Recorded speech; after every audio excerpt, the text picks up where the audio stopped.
సదాశివసమారంభాం శంకరాచార్యమధ్యమాం అస్మదాచార్యపర్యంతాం వందే గురుపరంపరాం. హరి ఓం. శ్రీ గురుభ్యో నమః. హరి ఓం. పార్థాయ ప్రతిబోధితాం భగవతా నారాయణేన స్వయం వ్యాసేన గ్రథితాం పురాణమునినాం మధ్యే మహాభారతం. అద్వైతామృతవర్షిణీం భగవతీం అష్టాదశాధ్యాయినీం అంబ త్వామనుసందధామి భగవద్గీతే భవద్వేషిణీం. యం బ్రహ్మా వరుణేంద్రరుద్రమరుతస్తున్వంతి దివ్యైస్తవైః వేదైః సాంగపదక్రమోపనిషదైః గాయంతి యం సామగాః. ధ్యానావస్థితతద్గతేన మనసా పశ్యంతి యం యోగినః యస్యాంతం న విదుః సురాసురగణాః దేవాయ తస్మై నమః. ఓం శ్రీకృష్ణ పరబ్రహ్మణే నమః.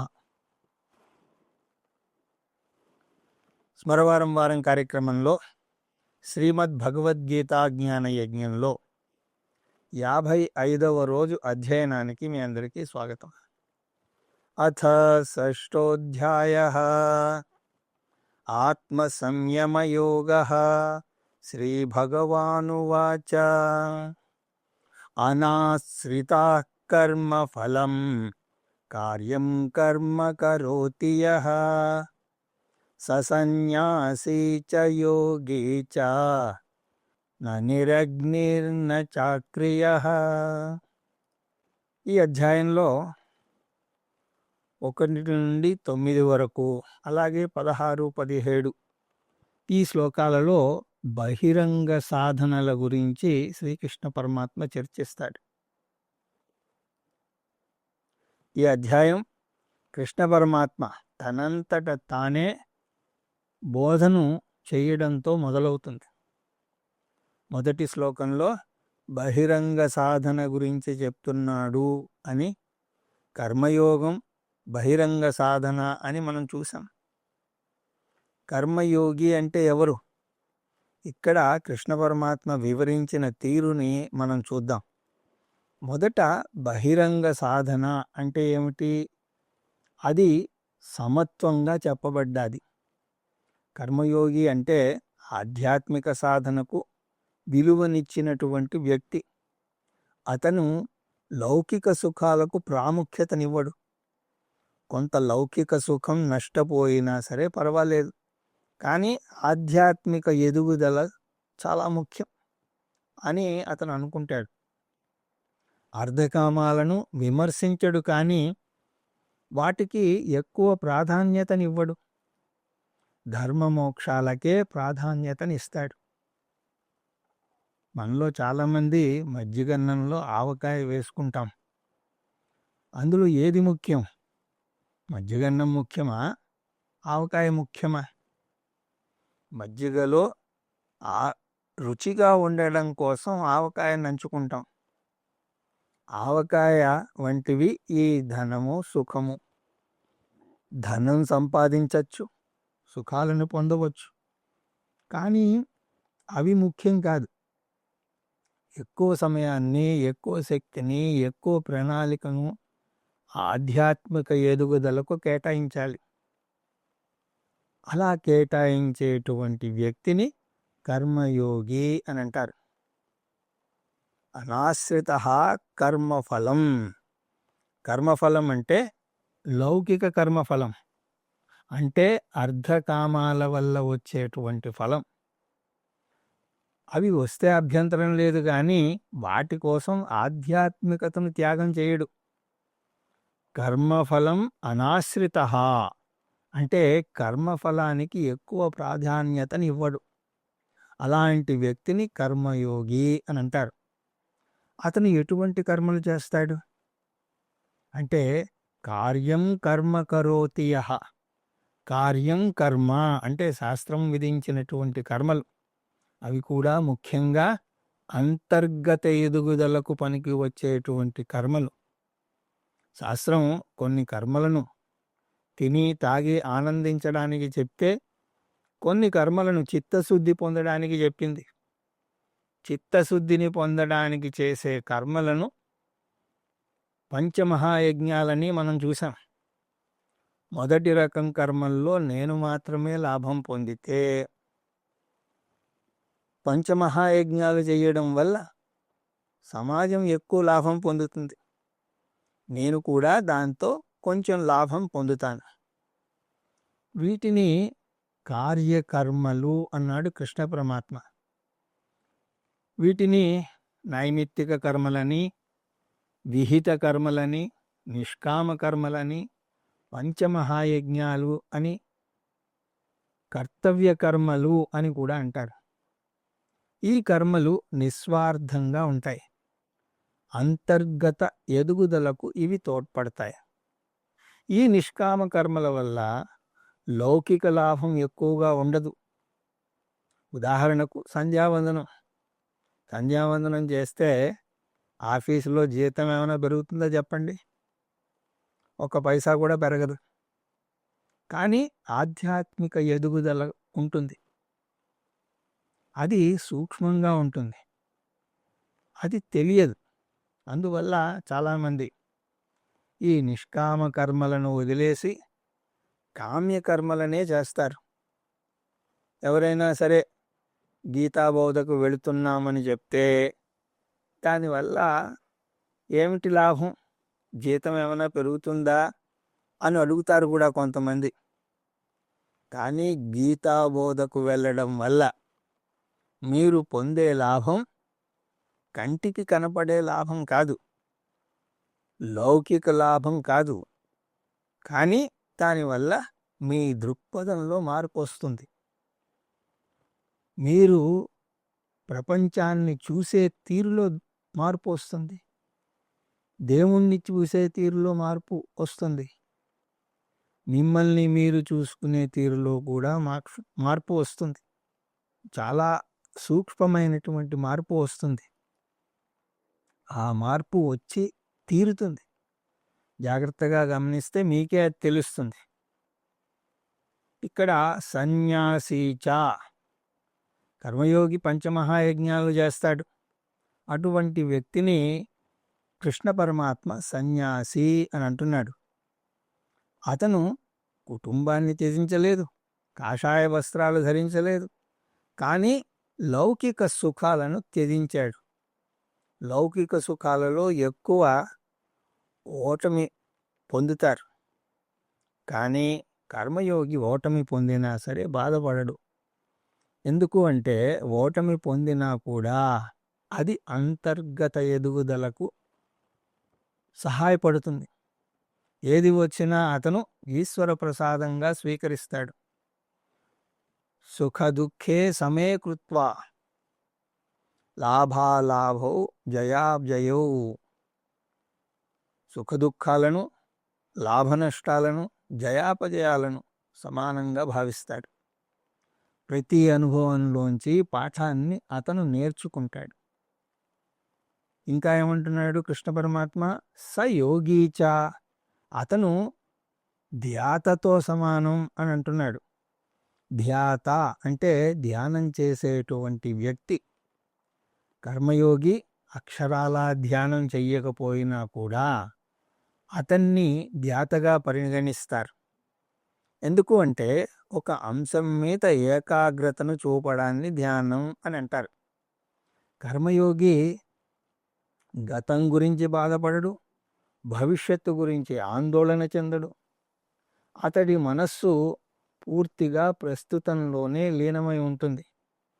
కర్మయోగి భవిష్యత్తు గురించి కొన్ని ప్రణాళికలు వేస్తాడు, కానీ వాటిని ఆచరణలో పెట్టడం మొదలు పెట్టాక వాటి ఫలితం గురించి కంగారు పడ్డు. అందువల్ల అతను ఎప్పుడూ ఏకాగ్రచిత్తంతోనే ఉంటాడు. ధ్యానంలో మనం కళ్ళు మూసుకుని ఏకాగ్రత చూపితే, కర్మయోగి కళ్ళు తెరుచుకుని ఏకాగ్రత చూపిస్తాడు. దీనిని ధ్యానం అని ఎందుకంటామంటే ధ్యానంలో మనం భగవంతుణ్ణి తలుచుకుంటాం. కర్మయోగంలో కూడా ఏం చేసినా సరే భగవంతుణ్ణే తలుచుకుంటాడు కర్మయోగి.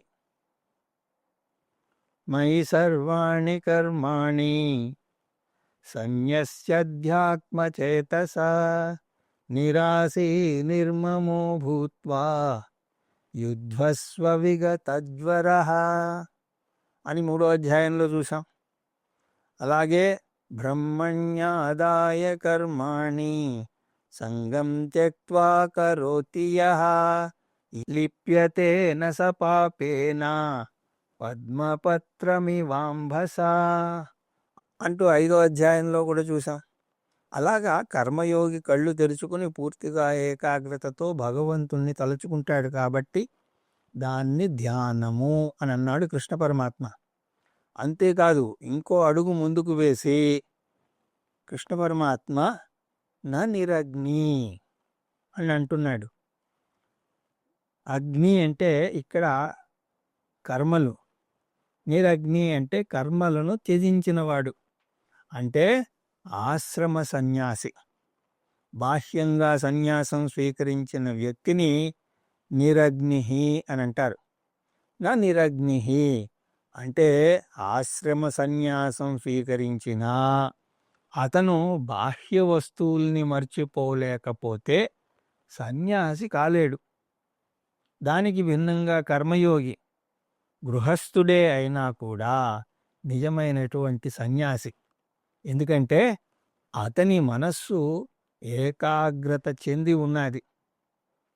నచ అక్రియ, అక్రియ అంటే బాహ్యంగా ధ్యానం చేసేటువంటి వ్యక్తి. ఒక వ్యక్తి ఏదో ఏకాంత ప్రదేశంలో కామ్గా కూర్చుని, స్థిరంగా కూర్చుని, కళ్ళు మూసుకుని జపమాల తిప్పుతూ ఉండవచ్చు. కానీ అతని చెయ్యి యాంత్రికంగా జపమాలను తిప్పుతూ ఉంటుంది. నోరు అంతకన్నా యాంత్రికంగా నామజపం చేస్తూ ఉంటుంది. కానీ మనస్సు మాత్రం ప్రపంచమంతా చుట్టొస్తుంది. ఇటువంటి దానిని ధ్యానం అని అనరు. మాలాతో కర్మే ఫిరే జీబ్ ఫిరే ముఖమాహి మనువాతో దశ దిశ ఫిరే యహతో సుమిరన్నాహి అని అంటాడు కబీర్ దాస్. కానీ గృహస్థు ధ్యానం చెయ్యకుండా పూర్తిగా పనిలో నిమగ్నమైనా సరే అతను ధ్యానం చేస్తున్నట్టు లెక్క. అందువల్ల నిరగ్ని అక్రియ అంటే సన్యాసి కాదు, కర్మయోగి మాత్రమే సన్యాసి అని చెప్పిన తర్వాత యం సన్యాస్య సమితిం ప్రాహుః యోగం తం విద్ధి పాండవా నహ్యసన్యస్త సంకల్పో యోగీ భవతి కశ్చన. ముందు శ్లోకంలో కర్మయోగే అసలైన సన్యాసి, కాషాయ వస్త్రాలు ధరించిన వ్యక్తి కాదు అని అన్నాడు. ఈ శ్లోకంలో ఆ వాక్యాన్ని నిరూపిస్తున్నాడు కృష్ణ పరమాత్మ. అసలైన సన్యాసం అంటే ఏమిటి? ఆత్మజ్ఞానం శరీరానికి సంబంధించింది కాదు, ఆత్మజ్ఞానం బుద్ధికి సంబంధించింది. అందువల్ల శరీరంలో ఏవో కొన్ని మార్పులు చేసేసినంత మాత్రాన లాభం ఏమిటి చెప్పండి? మనస్సును అదుపులో పెట్టుకోలేకపోతే చాలా కష్టం. పైపెచ్చు ఎందుకు సన్యాసం తీసుకున్నామా అని బాధపడే సందర్భాలు రావచ్చు. వచ్చిన చిక్కేమిటి అంటే సన్యాసం అన్నది వన్ వే ట్రాఫిక్ లాంటిది. గృహస్థు సన్యాసం స్వీకరించగలడు, కానీ సన్యాసి మళ్ళీ గృహస్థు కాలేడు. అందువల్ల సన్యాసం అంటే మనస్సు పడే ఆందోళనను పరిత్యజించడం. ముఖ్యంగా భవిష్యత్తు గురించి ఆందోళన బెంబేలెత్తిస్తూ ఉంటుంది చాలామందిని. రేపేమవుతుంది అనేది పెద్ద బెంగ. తను బ్రతికి భార్య పోయినా, భార్య బతికి తను పోయినా, ఇద్దరూ పోయి పిల్లలు బతికినా పిల్లలు ఎలా బతుకుతారు అన్న బెంగ పెద్దవారికి ఉంటుంది. దీన్ని సంకల్పం అని అంటున్నాడు కృష్ణ పరమాత్మ. ఈ సమస్యను తీర్చుకోకుండా ఆత్మజ్ఞానానికి వచ్చినా సరే మనస్సు దాని మీద నిలవదు. కొంతమందికి గీతాబోధకు వెళ్ళినా సరే బోధ అయ్యాక ఆటో దొరుకుతుందో లేదో అన్న బెంగతోనే సరిపోతుంది. గీతాబోధ కూడా సరిగ్గా వినలేరు. అందువల్ల సన్యాసి అవని గృహస్థు అవని భవిష్యత్తు గురించి బెంగపడుతూ కూర్చుంటే ఆత్మజ్ఞానం పొందలేరు. అందువల్ల భవిష్యత్తు గురించిన బెంగను త్యజించడమే అసలైనటువంటి సన్యాసం. ఆ విధంగా కర్మయోగి అసలైనటువంటి సన్యాసి.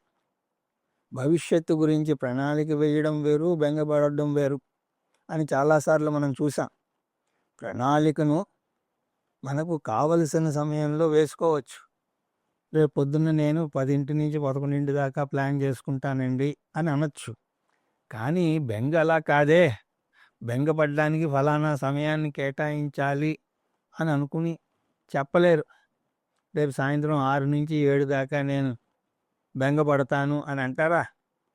ప్రణాళిక వర్తమానంలో మిమ్మల్ని సమర్థవంతంగా చేస్తే బెంగ మిమ్మల్ని అసమర్థులను చేస్తుంది. ఎవరైతే ఈ బెంగను పారద్రోలుతారో అతను కాషాయ వస్త్రాలు ధరించినా ధరించకపోయినా నిజమైనటువంటి సన్యాసి. దీన్ని సంకల్ప సన్యాసము అని అంటారు. గృహస్థును మెచ్చుకోవడం ద్వారా కృష్ణ పరమాత్మ కర్మయోగాన్ని మెచ్చుకుంటున్నాడు. కర్మయోగాన్ని మెచ్చుకోవడం ద్వారా సమత్వాన్ని మెచ్చుకుంటున్నాడు. ఆ విధంగా గృహస్థును, తద్వారా కర్మయోగాన్ని, తద్వారా సమత్వాన్ని కృష్ణ పరమాత్మ మెచ్చుకుంటున్నాడు. అలా సమత్వం ఉన్న గృహస్థు నిజమైనటువంటి సన్యాసి అని అంటున్నాడు. పైపెచ్చు కాషాయ వస్త్రాలు ధరించిన సన్యాసి కన్నా సమత్వం ఉన్న గృహస్థే అసలైన సన్యాసి అనేసరికి ఇక్కడ శంకరాచార్యులు వారు భాష్యం రాసేటప్పుడు కొంచెం ఇబ్బంది పడ్డారు. ఎందుకంటే శంకరుల వారు ఏమాత్రం అవకాశం దొరికినా సన్యాసాన్నే కీర్తిస్తారు. అసలు మనిషి అంటేనే సన్యాసి అని రాసేస్తారు. ఆయన మనిషి సన్యాసి అవ్వాలి అని ఆయనకు చాలా ఇష్టం. అంతగా సన్యాసానికి ప్రాముఖ్యతనిస్తారు. అందువల్ల ఇక్కడ గృహస్థుని కృష్ణ పరమాత్మ పొగుడుతూ ఉంటే, మెచ్చుకుంటూ ఉంటే ఆయన ఒక గమనికని ఇక్కడ కలిపారు. దానికి సన్యాసి మీద విమర్శను నిజంగా తీసుకోవద్దు అని శంకరాచార్యుల వారు అంటారు. గృహస్థును మెచ్చుకోవడం కోసం సన్యాసిని విమర్శించినట్లు కనిపిస్తున్నారే కానీ నిజానికి కృష్ణ పరమాత్మ ముఖ్య ఉద్దేశం సన్యాసిని విమర్శించడం కాదు. దీన్నే శాస్త్రంలో నహి నిందా న్యాయము అని అంటారు. ఒక విషయాన్ని మెచ్చుకోవడానికి ఇంకొక విషయాన్ని విమర్శిస్తారు. అక్కడ మెచ్చుకుంటున్న అంశానికి ప్రాముఖ్యతనివ్వాలే కానీ విమర్శిస్తున్న దానికి కాదు. ఇక్కడ అంతే. గృహస్థును మెచ్చుకుంటున్నాడు. మొదటి శ్లోకంలో గృహస్థ కర్మయోగిని మెచ్చుకున్నాక రెండవ శ్లోకంలో ఎందుకు అతను గృహస్థుని అసలు సన్యాసి అంటున్నాడో వివరిస్తాడు. నిజం చెప్పాలి అంటే గృహస్థుని సన్యాసి అని అనలేం. అతను దేన్ని త్యజించాడు గనక. అతను దేన్ని త్యజించలేదు. తన ఇంట్లో తన వారి మధ్య తన ఆస్తిపాస్తులను అనుభవిస్తూ ఉన్నాడు. బంధాలను వదులుకోలేదు. సన్యాసి అంటే త్యజించినవాడు అని కదా అర్థం. గృహస్థు మరి దేన్ని త్యజించినట్టు? సన్యాసి అంటే త్యజించినవాడు అని చూసాం. కానీ గృహస్థు దేన్ని త్యజించాడు? గృహస్థు ఇల్లు, వాకిలి, భార్య, పుత్రులు, ఆస్తిపాస్తులు త్యజించి ఉండకపోవచ్చు, కానీ అతను భవిష్యత్తు గురించి బెంగను త్యజిస్తాడు. దీన్ని సంకల్ప సన్యాసము అంటారని చూసాం కదా. యం సన్యాసమితి రాహు యోగం తం విద్ధి పాండవా. ఓ అర్జున, సన్యాసం అంటే 4వ ఆశ్రమ ధర్మం స్వీకరించడం కాదు. సన్యాసం అంటే కర్మయోగాన్ని పాటించడం. కర్మయోగం పాటిస్తే సన్యాసి పొందే లాభాలను పొందవచ్చు, గృహస్థు పొందే లాభాలను కూడా పొందవచ్చు. భగవద్గీత గృహస్థుని ఉద్దేశించి చెప్పబడింది. ఇక్కడ గురువైనటువంటి కృష్ణ పరమాత్మ మహాగృహస్థు. మహాగృహస్థు అని ఎందుకంటున్నాం అంటే, సాధారణంగా గృహస్థులకి ఒకళ్ళే భార్య ఉంటారు, కానీ ఇతనికి ఎంతమంది భార్యలో చెప్పలేం. అలాగా గురువైనటువంటి కృష్ణ పరమాత్మ మహాగృహస్థు. శిష్యుడేమీ తక్కువ తినలేదు. శిష్యుడు కూడా, అర్జునుడు కూడా మహాగృహస్థే. దీన్ని రాసినటువంటి వ్యాసాచార్యులు వారు కూడా గృహస్థే. అందువల్ల గీతలో ఎక్కడా కూడా సన్యాసం స్వీకరించమని కృష్ణ పరమాత్మ బోధించడు. అందువల్ల గృహస్థులకు ఇది ఆణిముత్యం. ముఖ్యంగా ఈ అధ్యాయం, నహ్య సన్యస్త సంకల్పో యోగి భవత కశ్చన. ఎవరైనా కర్మయోగి అవ్వాలి అని అనుకుంటే అతను సంకల్ప సన్యాసం చేసి తీరాలి. సంకల్పం అంటే భవిష్యత్తు మీద బెంగ అని చూసాం. భవిష్యత్తు మీద బెంగ ఎక్కువైతే వర్తమానంలో సరిగ్గా కర్మ చెయ్యలేడు. అందువల్ల సంకల్పాన్ని త్యజించినటువంటి వ్యక్తే కర్మయోగి. అటువంటి కర్మయోగిని సంకల్ప సన్యాసి అని అనవచ్చు. ఆరురుక్ష్మోర్మునేర్యోగం కర్మకారణముచ్యతే యోగారూఢశ్చ తస్యైవ శమకారణముచ్యతే. ఇప్పుడు మనను ఒక ప్రశ్న వేధిస్తుంది. కర్మయోగం ఎన్నాళ్ళు పాటించాలి? కర్మయోగమే మన అంతిమ లక్ష్యమా, లేక అది ఇంకొక లక్ష్యానికి మార్గమా? నిజానికి దీని జవాబు ముందు అధ్యాయంలోనే చూసాం. కర్మయోగం అంతిమ లక్ష్యం కాదు. కర్మయోగం జ్ఞానాన్నివ్వదు, జ్ఞానయోగ్యతా ప్రాప్తిని ఇస్తుంది. అంటే సాధన చతుష్టయ సంపత్తిని, సంసిద్ధమైనటువంటి మనస్సును ఇస్తుంది. కర్మయోగం వల్ల ఒక లాభము ఉన్నది, దానికి ఇంకొక పరిమితి ఉన్నది. దాన్ని మనం సరిగా అర్థం చేసుకోవాలి. కర్మయోగం మీద 2 విపరీత ధోరణులు కనిపిస్తాయి. కొంతమంది కర్మయోగమే అంతిమ లక్ష్యంగా భావిస్తారు. వారు అసలు జ్ఞానాన్ని నమ్మరు. వారి ఉద్దేశం ప్రకారం కర్మయోగం చేస్తూ పోతే ఒక శుభముహూర్తాన వారి బుద్ధిలో ఏదో లైట్ వెలిగి జ్ఞానోదయం అవుతుంది అని అనుకుంటారు. వీరిది ఒక విపరీత ధోరణి. అయితే మరికొంతమంది అసలు కర్మయోగం పాటించాల్సిన అవసరమే లేదు అని అంటారు.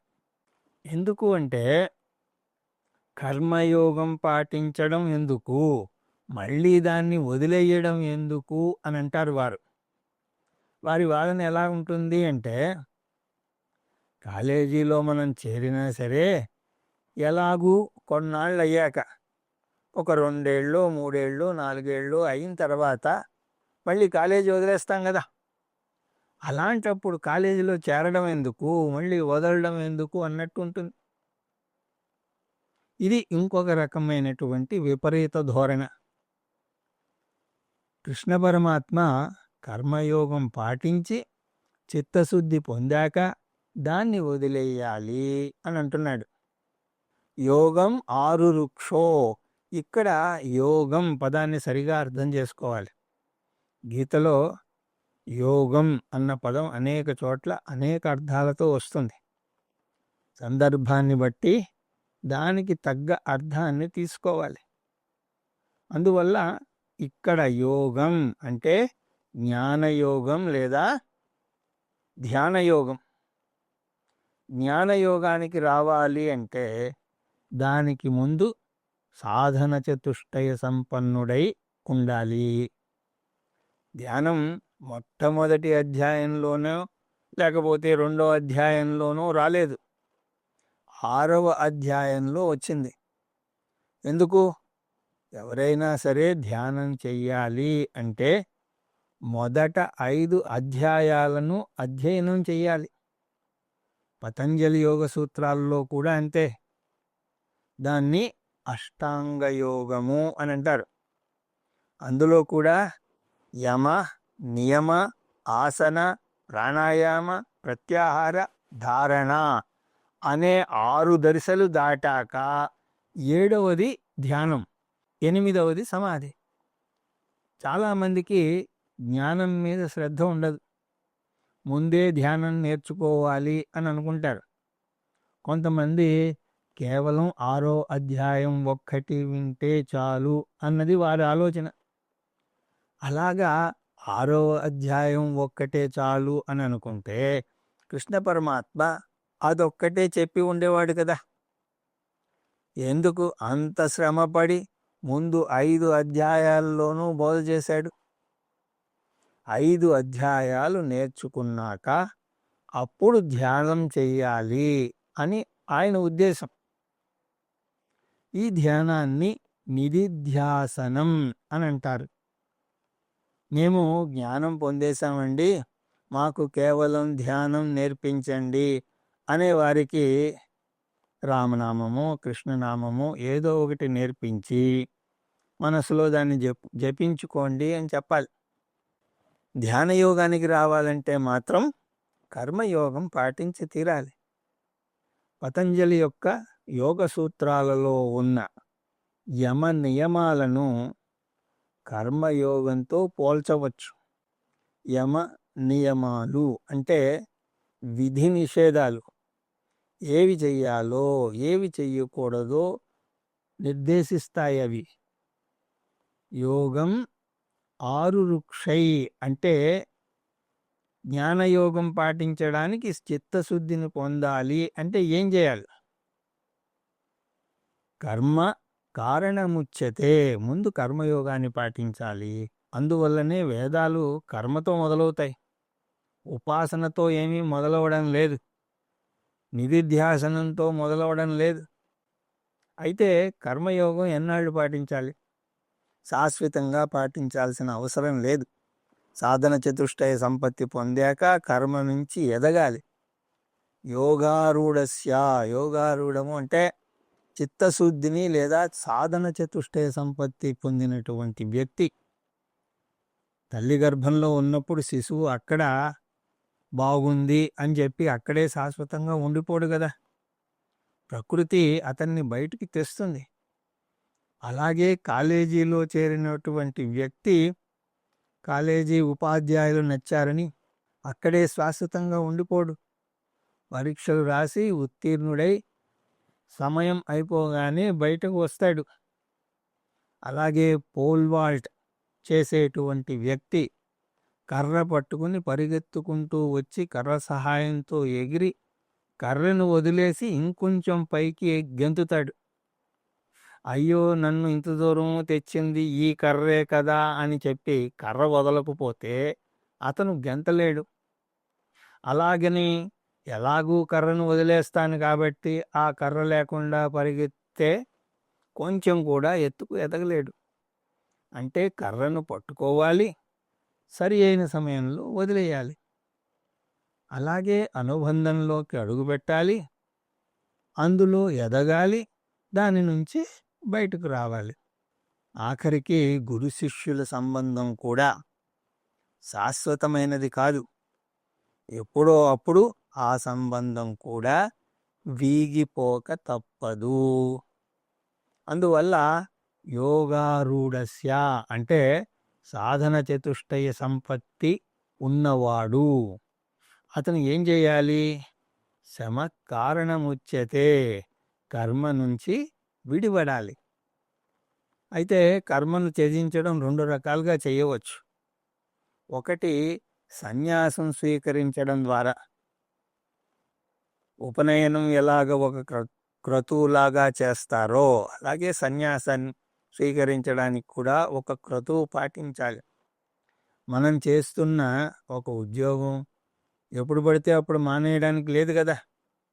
ఓ 3 నెలలు నోటీస్ ఇవ్వాలి, తర్వాత రాజీనామా చేయాలి. అలాగే వైదిక కర్మ నుంచి కూడా బయటకు రావాలి అంటే మనం ఇష్టం వచ్చినట్టు బయటకు వచ్చే అవకాశం ఉండదు. దానికి కూడా ఒక తతంగం ఉంటుంది. దాన్ని సన్యాస విధి అని అంటారు. అందులో కొన్ని మంత్రాలు పఠిస్తారు. సన్యాసం స్వీకరించే వ్యక్తి తనను ఈ యజ్ఞయాగాదుల నుంచి విముక్తుణ్ణి చేయమని కోరాలి. అది కూడా ఏదో అక్రమాలు చేయడానికి కాదు, జ్ఞాన సంపాదన కోసం అలా అనుమతి కోరడం. ఇక రెండవది కర్మలను తగ్గించుకోవడం ద్వారా. ఇతను గృహస్థాశ్రమంలోనే ఉంటాడు, కానీ కర్మలను తగ్గించుకుంటాడు. వేరే వారికి ఆ కర్మలను అప్పజెప్తాడు. శరీరం శుష్కించిపోతున్నా కూడా ఆస్తి మీద మమకారం పోదు కొంతమందికి. అది తగ్గించుకుని కాలక్రమేణా బాధ్యతలను ఇంకొకరికి అప్పజెప్పాలి. ఒక విధమైనటువంటి వానప్రస్థ ఆశ్రమ జీవితం అది. అంటే సన్యాసి అవ్వడమో వానప్రస్థ జీవితాన్ని గడపడమో చెయ్యాలి. ఎలా చేసినా సరే దీని యొక్క ముఖ్య ఉద్దేశం ఏమిటి అంటే బాహ్యముఖంగా ఉండడం తగ్గించుకోవాలి. ఎందుకంటే బాహ్యముఖంగా ఉన్న మనస్సు ఆత్మవిచారణ చెయ్యలేదు. అంతర్ముఖ సమారాధ్య బహిర్ముఖ సుదుర్లభా. అయితే ముందుగానే అంతర్ముఖం కానవసరం లేదు. ముందు కర్మయోగాన్ని పాటించి చిత్తశుద్ధిని పొంది అప్పుడు కర్మను త్యజించాలి. కర్మను త్యజించాక ఏం చేయాలి? శ్రవణ మనన నిధిధ్యాసలు చేయాలి. యదా హీనేంద్రియార్థేషు న కర్మస్వను షజ్జతే సర్వసంకల్ప సన్యాసి యోగారూఢస్తదోచ్యతే. ముందు శ్లోకంలో కర్మయోగాన్ని పాటించి చిత్తశుద్ధిని పొంది తర్వాత కర్మను త్యజించాలి అని అన్నాడు. అంటే ప్రవృత్తి మార్గం నుంచి నివృత్తి మార్గానికి రావాలి అని అంటున్నాడు. బాగానే ఉంది. కానీ మనం చిత్తశుద్ధిని పొందాము, కర్మను వదిలి జ్ఞానానికి రావాల్సిన అర్హతను పొందాము అని ఎలా తెలుస్తుంది? కాలేజీలో అంటే ఏదో పరీక్షలు పెడతారు, పాస్ అవుతాము, బయటకు వచ్చేస్తాం.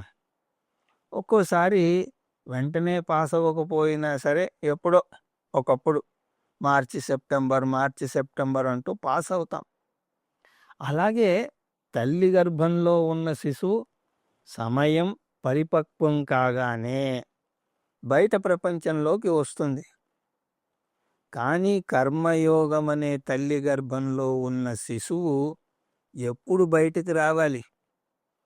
17 సంవత్సరాల 8 నెలల 23 రోజుల తర్వాత రావాలి అని ఏదైనా కాల నిర్దేశం ఉన్నదా అంటే ఏమీ లేదు. ఎందుకంటే అంతర పరిపక్వత అన్నది అందరికీ సమానంగా రాదు. కొంతమందికి టక్కున వస్తే కొంతమందికి 95 సంవత్సరాల దాకా కూడా రాదు. అంగం గళితం ఫలితం ముండం దశన విహీనం జాతం తుండం వృద్ధో యాతి గృహీత్వాదండం తదపి న ముంచేత్ ఆశాపిండం భజ గోవిందం గోవిందం భజ మూఢమతే. అలాగా తలలు బోడులైనా తలపులు బోడులోనా అని అంటారు. శరీరం శుష్కించిపోయినా అడుగు తీసి అడుగు వేయడమే కష్టంగా ఉన్న ఒక వృత్తుణ్ణి అత పెళ్లి చేసుకుంటావా అని అంటే నాకెవరిస్తారురా పిల్లని అంటాడే గాని ఈ వయస్సులో నాకు పెళ్ళి ఏమిటి అని అండు. అందువల్ల చిత్తశుద్ధి అందరికీ ఒకేలాగా కలగదు. కానీ మనం పరీక్షించుకోవడానికి కృష్ణ పరమాత్మ ఒక లిట్మస్ టెస్ట్ని చూపిస్తున్నాడు. యదా ఇంద్రియార్థేషు నా కర్మ స్వనుషుసజ్జతే. మనస్సు పరిపక్వత చెందిన మనిషి ఇంద్రియ భోగాల తపన నుంచి విడిపడతాడు. అంటే అర్ధకామాల మీద తపనను వదులుకుంటాడు. తపన అన్న పదం ముఖ్యం. శాస్త్రం ఎప్పుడూ కూడా అర్ధకామాలను పొందవద్దు అని అనదు, కానీ అవి తపనగా మారకూడదు అని అంటుంది. అర్ధకామ పురుషార్థాలు డబ్బుని సుఖాన్ని ఇస్తాయి. కొంతమంది లేస్తూనే ఏం తిందామా అని చూస్తారు. బ్రేక్ఫాస్ట్ అవ్వగానే మధ్యాహ్నం భోజనం ఏమిటి అని అంటారు. మధ్యాహ్నం భోజనం చేస్తూ ఉండగానే రాత్రి భోజనం ఏమిటి అని విచారణ జరుపుతారు. ఇదే యావ. ఏ విధంగా సుఖాల్లో మునిగి తేలుదామా, ఏ విధంగా డబ్బు సంపాదిస్తామా, ఇవే ఆలోచనలు నిరంతరం ఉంటాయి. అటువంటి వారు గంటసేపు కూడా గీతాబోధను వినలేరు. ఒకవేళ గీతాబోధన వినాల్సి వస్తే ఏదైనా పని చేస్తే డబ్బు వస్తుంది కదా అని ఆలోచిస్తారు. అర్ధకామాలు ఉండడం తప్పులేదు, కానీ అవి తీరకపోయినా కృంగిపోకూడదు. ఇక్కడ సూక్ష్మమైనటువంటి భేదం ఉన్నది, అది గ్రహించాలి. అర్ధకామాలను కోరడం వేరు, వాటి అవసరం వేరు. వాటిని కోరవచ్చు, కానీ వాటికి బానిసలు అవ్వకూడదు. ఇంద్రియార్థేషు నా అనుషజ్జతే అంటే ఇంద్రియ భోగాలతో మమేకం చెందడు. జాగ్రత్తగా గమనించండి. ఇంద్రియ భోగాలను ద్వేషించడు. వాటి వెంట పరుగులు తీయడం ఎంత తప్పో వాటిని ద్వేషించడం కూడా అంతే తప్పు. వాటి మీద మమకారం పెంచుకోకూడదు. ఇంద్రియ భోగాలు వచ్చినా రాకపోయినా సమత్వాన్ని పాటించాలి. దయానంద స్వామీజీ గోళీకాయల ఆటను ఉదాహరణంగా చెప్తూ ఉండేవారు. చిన్నప్పుడు మనం గోళీల ఆట ఒక తపనగా ఆడి ఉంటాం. ఎప్పుడో దాని మీద మోజుపోయింది, గోళీలు ఆడడం ఆపేశాం. ఎన్నో సంవత్సరాలు గడిచిపోయాక మనవడు వచ్చి, తాత గోళికాయలు ఆడదాం రా అని తీసుకువెళ్తాడు. అప్పుడు ఒరే నేను గోళికాయలు ఆడడం మానేశాను రా, ఇప్పుడు మళ్ళీ వాటిని చూస్తే మళ్ళీ నాకు వాటి మీద మమకారం ఏర్పడుతుంది అని అనం. మనవడితో సమానంగా హుషారుగా కేరింతలు కొడుతూ ఓడిపోయినట్టు నటిస్తూ గెలుస్తూ ఉంటాం. అలా ఆడుతూ ఉండగా ఇంతలో ఎవరైనా వస్తారు. అప్పుడు అయ్యో నేను గెలుస్తూ ఉండగా వీడొచ్చాడేమిటి పానకంలో పుడకలాగా, ఇప్పుడు తయారయ్యాడేమిటి అని తిట్టుకోం, నిరాశపడిపోం. ఆడితే హుషారుగా ఆడతాం. మానాల్సి వచ్చినా కూడా అంతే హుషారుగా మాన్తాం. దీన్నే కర్మకు అతీతంగా ఎదగడము అని అంటారు. దీన్నే వైరాగ్యం అని అంటారు. దీన్నే పరిపక్వత చెందడం అని అంటారు. కర్మసు అంటే అర్థకామ సాధనలు. అర్థం అంటే డబ్బు, కామం అంటే కోరికలు. అర్ధకామ పురుషార్థాలు లక్ష్యమైతే ఆ లక్ష్యం పొందడానికి చేసేటువంటి కర్మలు మార్గం. పరిపక్వత చెందిన వ్యక్తి లక్ష్యం మీద బంధం ఉండదు, ఆ లక్ష్యాన్ని తీర్చే మార్గం మీద బంధం ఉండదు. ఒకవేళ ఏదైనా బంధం అంటూ ఉంటే మోక్ష పురుషార్థం మీదే బంధం ఉంటుంది. ధర్మ పురుషార్థానికి కూడా అతీతంగా ఎదుగుతాడు. ఒక్క ముక్కలో చెప్పాలి అంటే వైరాగ్యం పొందుతాడు. సర్వసంకల్ప సన్యాసి అంటే అటువంటి వైరాగ్యం ఉన్న వ్యక్తిని సర్వసంకల్ప సన్యాసి అని అంటారు. సర్వసంకల్ప సన్యాసికి డబ్బు కావాలని తెలుసు, డబ్బును ప్రోగేసుకుని పెట్టుకుంటాడు కూడా. ఈ రోజుల్లో మాస్టర్ చెకప్ చేయించుకోవాలంటేనే 10,000కు పైన అవుతోంది. ఇక బైపాసు సర్జరీ, మోకాలి ఆపరేషను అంటే అదంతా కూడా లక్షల్లో వ్యవహారం. వాటి కోసం డబ్బు సిద్ధం చేసుకోవాలి కదా. కానీ నాకు గుండె జబ్బు వస్తుందేమో, నాకు కూడా మోకాలు నొప్పులు వస్తాయేమో అని బెంబేలెత్తిపోకూడదు. భద్రత అనేది బాహ్యంగా లేదు, అంతరంలో ఉంది అని కృష్ణ పరమాత్మ చెప్తున్నాడు.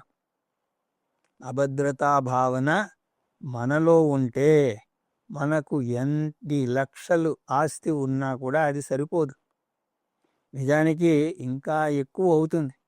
అందువల్ల భద్రతా భావన మనలోంచే రావాలి.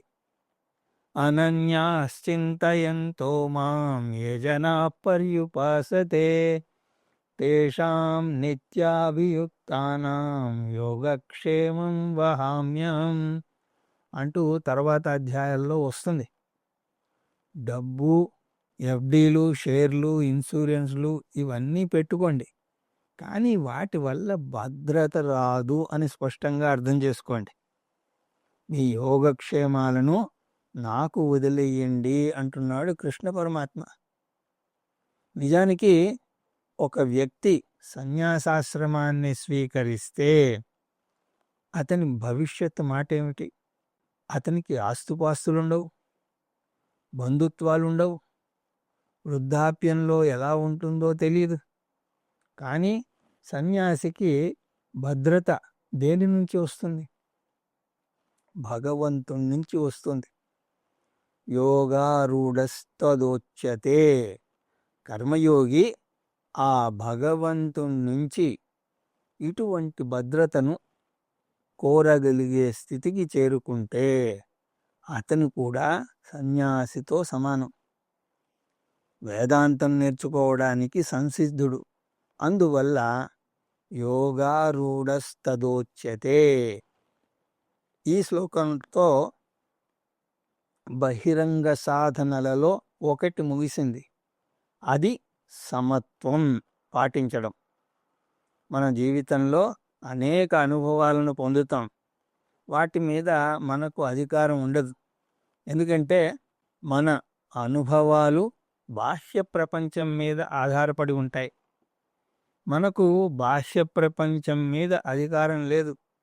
అంటే మనకు కుటుంబ వ్యక్తుల ప్రవర్తన మీద కూడా మనకు అధికారం ఉండదు. మన కుటుంబ సభ్యులే రేపటి రోజున ఎలా ప్రవర్తిస్తారో మనం ఊహించలేం. 50 సంవత్సరాలు భార్యతో కాపురం చేశాక కూడా ఒక అనూహ్య పరిస్థితిలో ఆమె ప్రవర్తన చూసి ఆశ్చర్యపోతాడు భర్త. ఇదే సూత్రం భర్తకు కూడా వర్తిస్తుంది. అంటే బాహ్య ప్రపంచం ఎలా ఉంటుందో మనం ఊహించలేం, దాన్ని అదుపులో పెట్టలేము. కాబట్టి మన చేతిలో ఉన్న పని మనం చేయాలి. అదృష్టవశాత్తు ఆ పరిస్థితులకు మనం చూపే స్పందనను మనం నియంత్రించుకోగలం. ఆ నియంత్రణ కర్మయోగం పాటించడం వల్ల వస్తుంది. కర్మయోగం పాటిస్తే సమత్వం ఏర్పడుతుంది.